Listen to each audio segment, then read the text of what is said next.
আসসালামু আলাইকুম ওয়া রাহমাতুল্লাহি ওয়া বারাকাতুহু। ইন্নাল হামদালিল্লাহি ওয়াহদা ওয়াসসালাতু ওয়াসসালামু আলা মান লা নাবিয়্যা বা'দা আম্মা বা'দ। সম্মানিত উপস্থিতি, খেয়াল করুন, তাবিবিদ্বানরা অথবা সালাফরা এলেম অর্জনের ক্ষেত্রে আদাব, শিষ্টাচারিতা, ভদ্রতাকে কত মূল্যায়ন করতেন একটু শুনুন।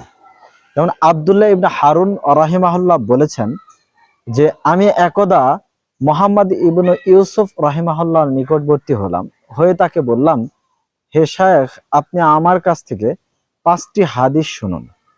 তখন তিনি বললেন, ঠিক আছে, তুমি বলো। এরপরে আমি হাদিস বলতে আরম্ভ করলাম। আমি জানতাম না তিনি মনে মনে হাদিসগুলো গণনা করতেছিলেন।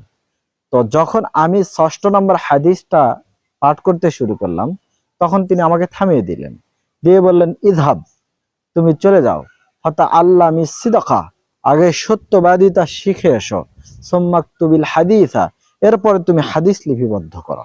সম্মানিত উপস্থিতি, খেয়াল করুন, মোহাম্মদ ইবনে হারুন রাহিমাহুল্লাহ বলছেন যে আমি 5টি হাদিস বলতে চেয়েছিলাম।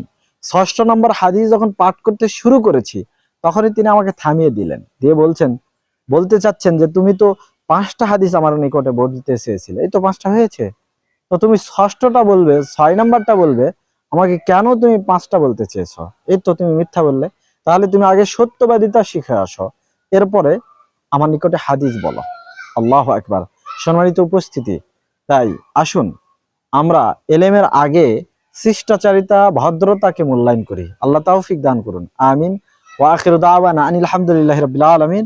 আসসালামু আলাইকুম ওয়া রাহমাতুল্লাহি ওয়া বারাকাতুহু।